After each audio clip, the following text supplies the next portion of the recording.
I just realized I probably should put in my headphones here, but maybe I can cup my hand around the phone. Hope everyone is doing well this Sunday. It's a beautiful day here in Denver. Really, really thankful for this weather. In fact, the smoke is virtually gone, and you can see the mountains. It's 80 degrees Fahrenheit, 85 degrees Fahrenheit, and just doing some cleaning around the house. I've been thinking about doing this video for the last couple of days. I think it's important for me to do because the last video that I did about Nikola was not extremely critical, but not pro Nikola. But I wanted to just make sure that everyone who doesn't follow me on Twitter knows where I stand on this. Hey, Jesse. So as the title indicates, I've got to move on from Nikola. I really wanted to see this through. I really wanted to see more details about Nikola, their business model, their products, and all this sort of came to a head when the Nikola GM announcement came up on Wednesday morning. I just found it extremely odd that GM is using their own technology for batteries as well as hydrogen. And when an established company like that takes a look at a startup, an early stage startup, which is exactly what Nikola is, they're pre-revenue, they're usually doing that because they see some intellectual property there that they want to leverage and take advantage of to get ahead of competition. But when you look at the drivetrain of the Badger, it doesn't appear that they're using any drivetrain tech. So, and that's something that Trevor Milton has talked a lot about, their advantage that they have around the hydrogen. And they've also talked a lot about their battery tech, their bleeding edge battery tech. Yet they're not GM's not using it. So yeah, you could say that maybe GM's interested in using the software stack that Nikola has developed. And I saw it, and it's pretty good. I like some of their functionality, but to me, that's not enough of a reason to work with. So I guess what I'm trying to say is that the GM Nikola thing has just perplexed me since they made the announcement on Wednesday. I don't really see the value on GM's side. I certainly see a value on Nikola's side. It validates them. You've got this publicly traded, established automaker who sees some sort of value in the company to partner together and build this truck. It just doesn't make sense to me at all. And I mean, that's not even getting into Nikola outsourcing the production of an actual vehicle. I just think it's a bad route to go. So, and then the following day, then you had the Hindenburg thing. I haven't read through it thoroughly. I skimmed through it, but regardless of whether the accusations end up becoming true or not, it doesn't fare well for Nikola, I'm afraid. And so it was those two things primarily, and then just reading everyone's comments. I do pay attention to everything, and I would consider myself an extremely open-minded person, which is a main reason why I haven't gone out and just said publicly that Nikola's a fraud. I'd love to hear how Nikola responds to things, and when Trevor said that he was going to respond within a few hours, and then it ended up being the next day, and then it was just a press release that they were going to be hiring a law firm to help take care of this. And I was like, all right, I can't wait anymore.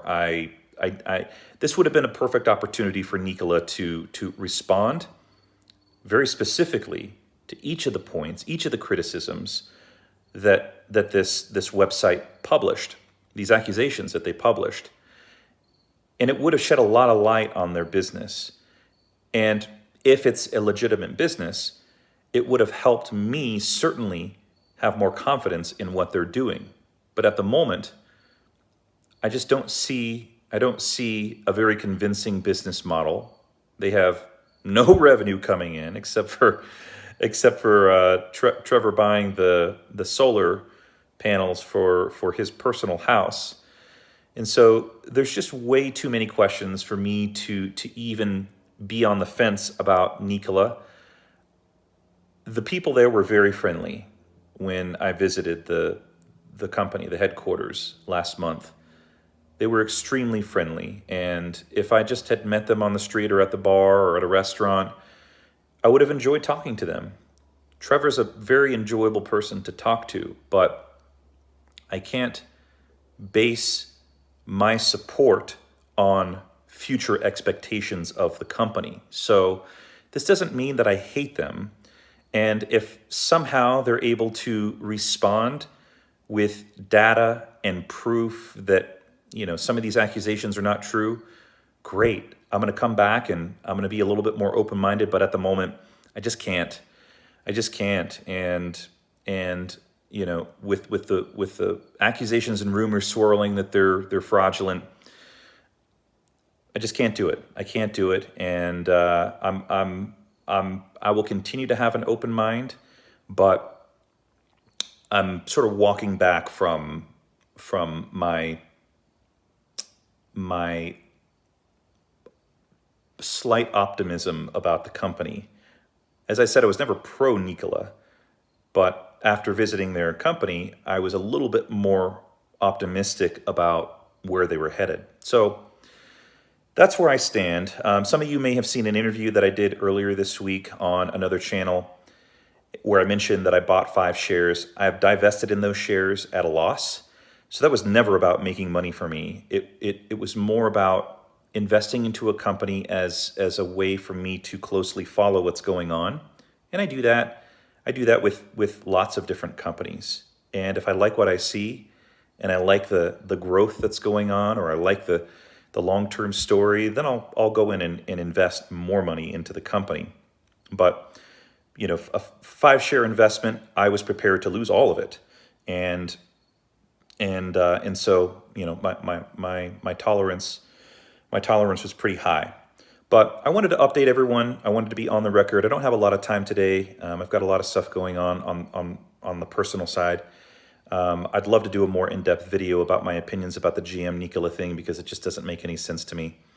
And I'm being extremely frank about that. I think it's a bad thing. And if Nikola ends up being a fraud, this is bad news bears for GM.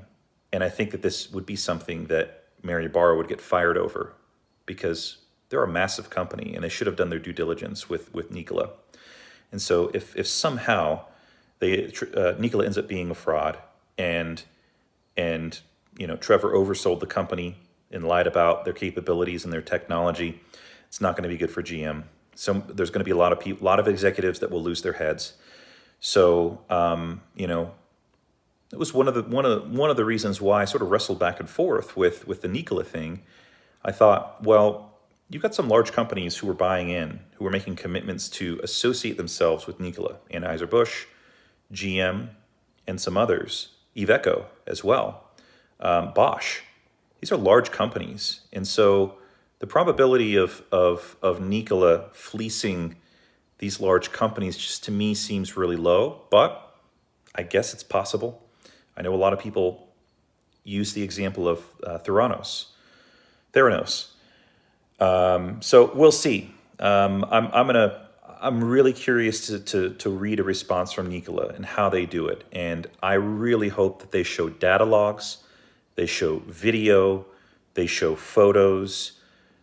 They get really detailed with proof that only they can show, because they're the ones that have built these trucks. So that's it. I wanted to make this a real short video. I thought about doing it on the nicer camera. I'm on my mobile phone right now, but I thought about doing it on the nice camera and then editing it and adding in some stuff, but I just don't have time today.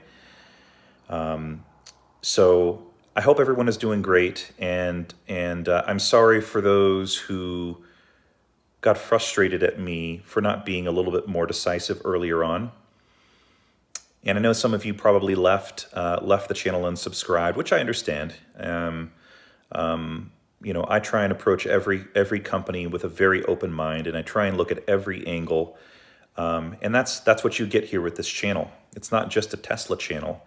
It's not just a Tesla fanboy channel. I do support Tesla, and I really appreciate what they've done for the automotive industry. I own a Tesla. I'm a shareholder of Tesla, and but I just, for me, I love the industry. I love the automotive industry and what I think is happening here with this transition to zero emissions. So for me, it's really interesting to cover all automotive companies. So I hope you understand that, and I hope that provides a little bit more clarity as to why I maybe started out hypercritical of Tesla, sorry, of Nikola, and why I softened a little bit after attending the headquarter meetup, and why I'm sort of coming back around again. Thanks for the contribution. I really appreciate it.